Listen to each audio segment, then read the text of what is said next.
Cast First, sponsored by Auto Owners Insurance. Simple human sense. Other than being a little hot out there today, really beautiful weather, lots of sunshine, less smoke in the atmosphere. Showers and storms to our northwest and our west. Eventually, we've got some rain on the way, but at least for tonight, things still look good. Temperatures across the state range from the low 80s in the UP to the upper 80s here in mid-Michigan. Our numbers: 86 Lansing, Grand Rapids close to 90, 85 currently in Jackson. Forecast for tonight: dry weather on the way. Temperatures by tomorrow morning in the upper 60s, so another mild start. We've got some showers and storms and maybe some severe storms to talk about. 6 News at 5 starts right now. WLNS is here for you, celebrating 75 years of bringing you the news with 6 News at 5. Lansing police continue their investigation after a 5-year-old boy is injured from a gunshot wound. It's our top story at 5. Thanks for joining us. I'm Jorma Duran. Lansing police say the young boy is still in the hospital, continuing to recover after a gun went off inside a home on Vincent Court. Taryn Simmons joins us now live from the studio. She spoke with neighbors and is here for you now with reactions. Good evening, Taryn. Jorma, I went to the surrounding neighborhood earlier today and spoke to residents who say they hope the little boy is safe as police try to figure out why a gun was in the presence of a 5-year-old, as well as who pulled the trigger. Actually seeing the police officers and stuff, like bringing them to the ambulance and things like that.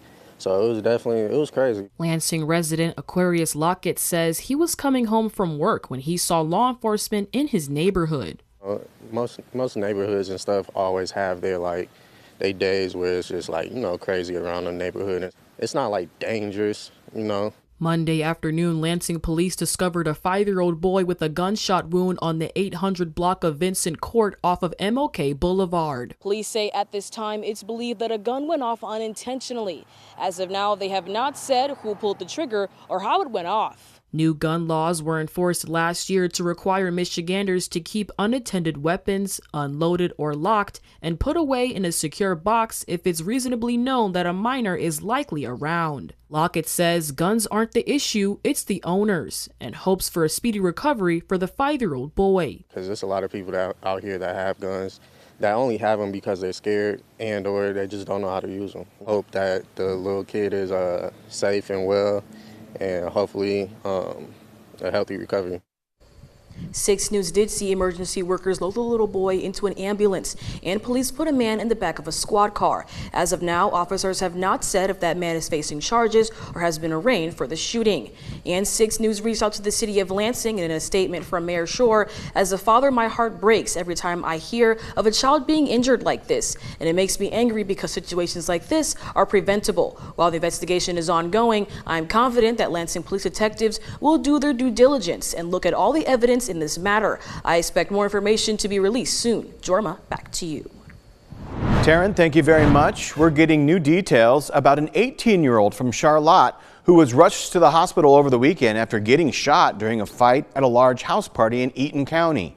According to the Michigan State Police, troopers were dispatched to a home in the 3100 block of West Vermontville Highway at around 3 a.m. Sunday for a reported shooting. Investigators say during the party, an argument broke out between two people, which later escalated into a fight. While the two of them were on the ground, another person at the party walked up to them, pulled out a handgun, shot one of them, and then ran away from the party. Other attendees put the victim into a car and drove him to Sparrow Hospital in Charlotte. Officials say he is still there, but will be okay. Jackson Public Schools is rolling out more than just new buses. It's showing off how their new high-tech electric rides can help power the district and the community during an emergency. 6 News Jackson reporter Sean Graney was at today's demonstration, and he's here for you now with an up-close look. Jackson Public Schools are going electric, and after a full year on the roads, the new electric buses are making a difference. Quieter rides for students, cleaner energy for the community, and savings that go right back into the classroom. With hot dogs and burgers on the grill, the community gathered at Loomis Park as school leaders and Highland Electric fleets showcased the progress of the 21 electric school buses and the new features that can provide power and critical assets when needed the most. We have food services out serving the community with a little luncheon and showing them how the electric vehicles can generate power and give back to the community. Superintendent Jeremy Patterson says their goal with the new EV buses is to save the district over $100,000 in fuel, oil, and repairs, and use that to create new rewarding opportunities for students. It could be Chromebooks, it could be a picnic, it could be a variety of different things, and we just wanted to help get the word out today. While there are some national concerns about the viability of electric vehicles, Erica Carlson of Highland Electric Fleet says these buses run smoothly all year round, even in the cold, and they believe they are the safest option for kids. We have different backgrounds, different views, but everybody wants the best outcomes for our kids here in Michigan, and so when companies and businesses and nonprofits and schools all come together, that can really happen.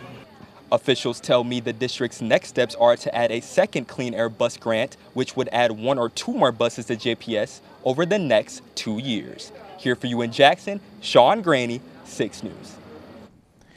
And NASCAR legend Kevin Harvick and his son, 13-year-old Keelan, will be racing at Owasso Speedway tomorrow. They're competing in the 13th annual Masters of the Pros 200. The 200 is for the 200 laps taking place with pit stops. Fans will get autographs from Harvick and other racers. Qualify runs start at 5 p.m. with the race set for 7:40 p.m. From Storm Tracker 6, this is Weather First, sponsored by Auto Owners Insurance. Simple human sense. The weather theme is certainly warm and wet weather, but there's going to be some cool spots in there as well, and also some nice days we can enjoy some dry weather outside. Today, one of those, beautiful out there, again, minus a little wildfire smoke still in the air, but it's starting to clear out. Showers and storms to our north across the UP, and that is a sign of things to eventually come. No severe weather today. For Wednesday, a level 1 risk issued by the Storm Prediction Center. And once again, to me, it looks like a situation where just because we're warming up, there's a lot of humidity in the air, we'll have some storms pop up here or there, and we call those pulse storms because as quickly as they become severe, they are not severe. It only lasts 5 to 10 minutes, the severity. To our west, with the cold front, there's a little better chance of some strong to severe weather, and that could impact us by tomorrow evening. Precision cast through tomorrow morning, all quiet across mid-Michigan. There's our area of low pressure beginning to show up. Initial push of moisture is just going to be those pop-up showers and storms during the afternoon. With the cold front itself, there may be a line that tries to form, and if that happens, maybe a little better chance of something strong between, say, 8 and 10 or 10:30 or so. Once this cold front passes, you'll start to feel the humidity drop. Thursday's going to start out pretty gloomy, lots of low cloudiness around. Much of the day may be cloudy, and then hopefully late in the day we'll break back into some sunshine and allow temperatures to warm at least a little bit. As we check out the muggy meter, the humidity is going to coincide with these storm chances as well as it ramps up starting tonight and through Wednesday, drops Thursday, and then comes back to a certain extent as we head into the weekend. So a little on the muggy side for the weekend as well. Temperatures currently 87 in St. John's, 87 in Owasso, 86 for Lansing, Mason, and Charlotte. Mid-80s for Jackson. It is a warm afternoon. On the Skyview network, you can still see some haze in the air. Temperatures up to 87 after a morning low, pretty mild, down to 64 degrees. Current conditions in Grand Ledge, still some haze, some wildfire smoke in the air. Temperature up to 90, morning low of 60. That's a pretty impressive temperature turnaround, 30 degrees from this morning to this afternoon.